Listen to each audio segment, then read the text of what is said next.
Thank you, Jared. I didn't almost pitch a no-hitter. The joke is, I did make it on Team USA, and I didn't get to pitch very much when I was out there because they had so many pitchers. But I want to point out something. I don't think a lot of people are aware. Jaron actually played Stevie Wonder in the hit film Respect, the Aretha Franklin film. And he played Stevie Wonder. So, I know, right? So,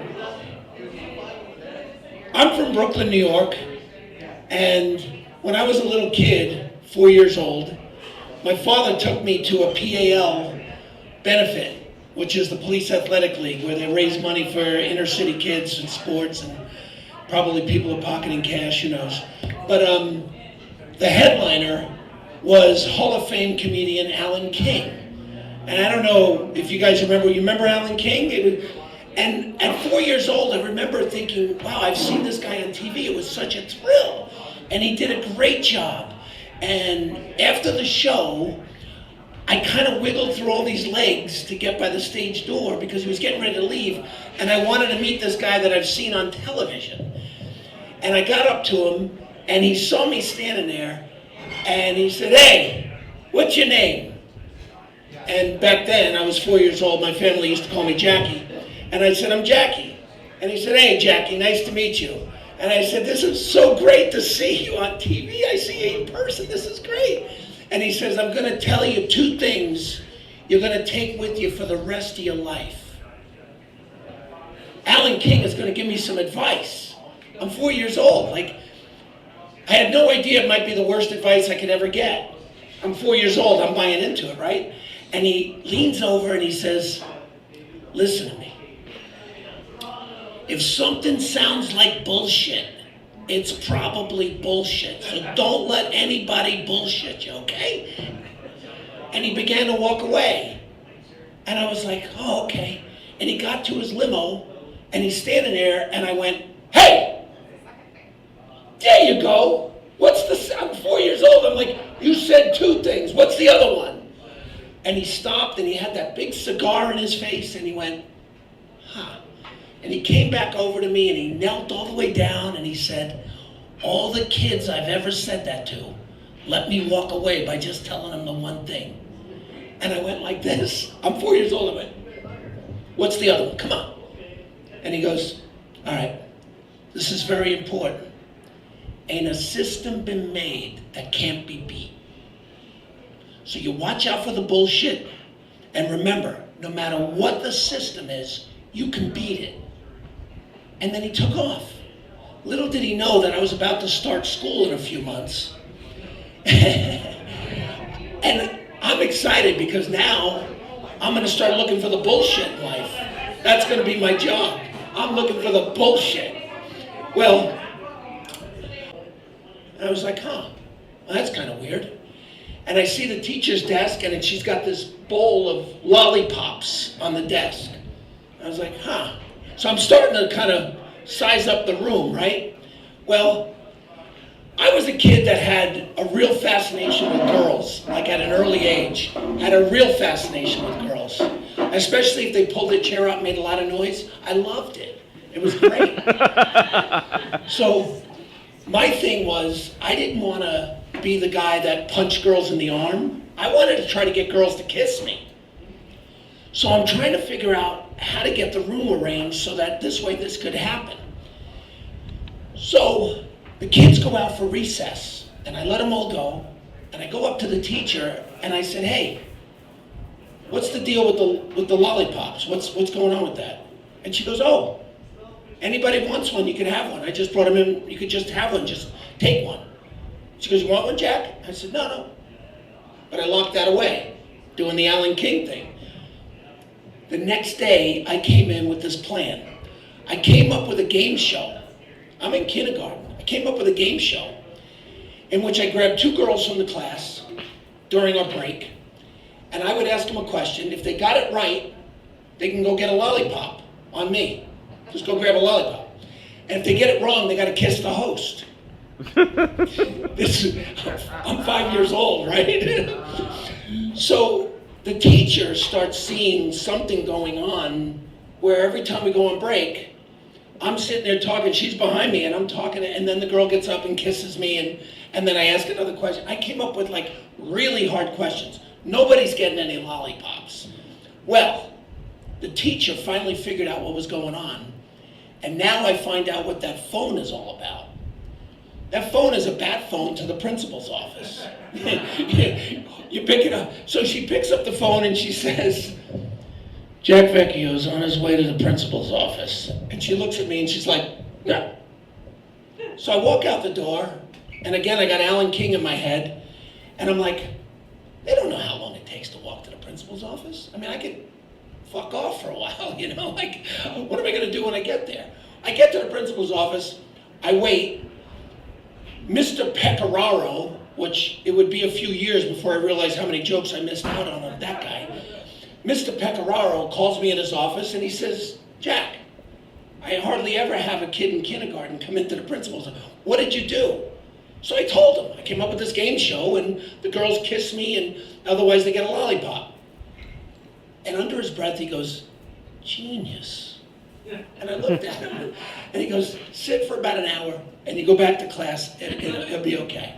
But I kept remembering that if something sounds like bullshit, it's probably bullshit. So my kindergarten teacher moves me along to first grade and basically unloads me on the first grade teacher. And the first grade teacher starts telling us about George Washington and history and wooden teeth and chopping down the cherry tree. And I'm like, yeah, that doesn't sound right. Why would he have wooden teeth? I mean, they're gonna splinter, they're gonna crack. My grandfather's a carpenter, wood breaks. I mean, come on. And she's like, he had wooden teeth. I would be 35 years old before I found out he did not. He had actual dentures from slaves. He had slave teeth, that's what he had. But by then I'd already served my time. We got to the part about chopping down the cherry tree. I cannot tell a lie, I've chopped down the cherry tree. I questioned the teacher. I'm like, hey, if he's out there chopping a tree, bonk, bonk, bonk, yeah, he's gonna get busted. I don't even believe he chopped the tree down. What's in it for him? Like, why would he chop down a tree? Right back to the phone. Jack Vecchio's on his way to the principal's office. By third grade, I had my own seat in the principal's office. It was right up against the desk where they couldn't see me because that thing was so high, and they sat me there. And it was this ongoing thing where I kept questioning every bit of the curriculum that they gave us. Anything that didn't sound right, I was all over it. And I thought, I'm like their nightmare, you know? I'm like somebody who knows all the tricks of a magician, you know? But they were only too happy to keep promoting me. I didn't really even have to do homework. They just didn't want me a second time. So they just kept moving me along. Now, I sat there and I grew up in New York, and I found myself fighting to not incite like a riot with the kids. True story. Jaron knows the story. I actually just kept going to court and fighting my cousin Vinny style until they just finally gave up and they would dismiss the ticket. But yeah. NBC actually interviewed me when I broke the old record at 2:24. They had no idea I was not done. So one of the other things I like to do, by the way, a little bit of ADD, I may switch topics without much notice. I like to, when I was a kid, I used to listen to Casey Kasem. I don't know if you guys know who Casey Kasem was. American Top 40 in Hollywood, you know, remember Casey Kasem? And he made a career once a week counting down the 40 biggest hits in the country that week. And I thought, this is fascinating. Now, I listen to the replays on Sirius Satellite Radio. I didn't realize how much of a snob Casey Kasem was. Casey Kasem treated everybody, he had no idea that he was on the threshold of classic rock music. Music that we'd listen to for the rest of our lives. He treated every single new band like they were a one-hit wonder. So now when I listen to it on Sirius on the replay, I hear him say, well, Moving Up 5 Notches is a 4-man band, and for some reason they call themselves Queen. Well, here's their first hit, Killer Queen, at number 24. And I was sitting there like, okay. Then he would talk about, well, we've got a band that probably needs to change the name of their group because their lead singer, Steve Tyler, just smacked up his $18,000 sports car trying to avoid hitting a rabbit.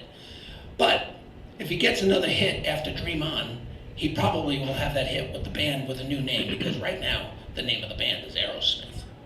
No idea what he was doing, right? And he did this over and over and over again with all sorts of acts that would end up to be iconic.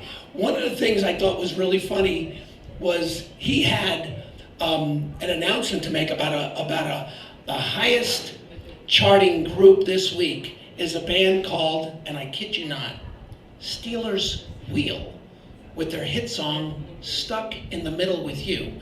So listen to it, because once it drops off the charts, you'll probably never hear it again.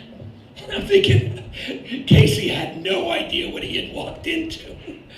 But I am an actor. I am one of Jaren's prodigies, as he likes.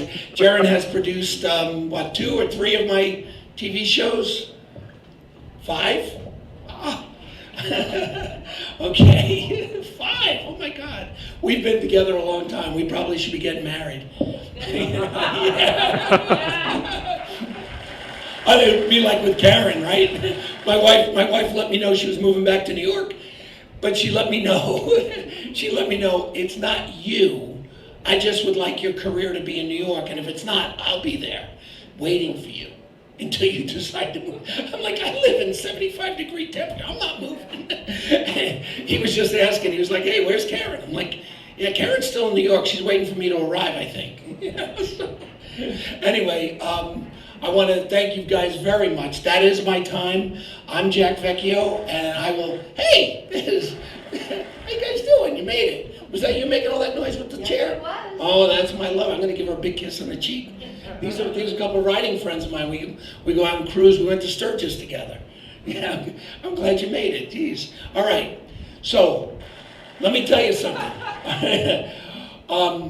Our next comedian, I actually owe Jay a big debt. So, I'm going to make sure I get this right. Because, by the way, our next comedian just got back from entertaining the troops. Big hand, give it up for Jay for that. Yep. And he's been on BET, on Comic View and Comedy Central, Make Me Laugh. And wait a second, Jay, where are you? What's the show you just got renewed on? Up All Night. Up All Night. It's the old Gilbert Gottfried show that he is actually stepping in as it's being revamped. So a big hand, give Jay a big hand. Jay, you.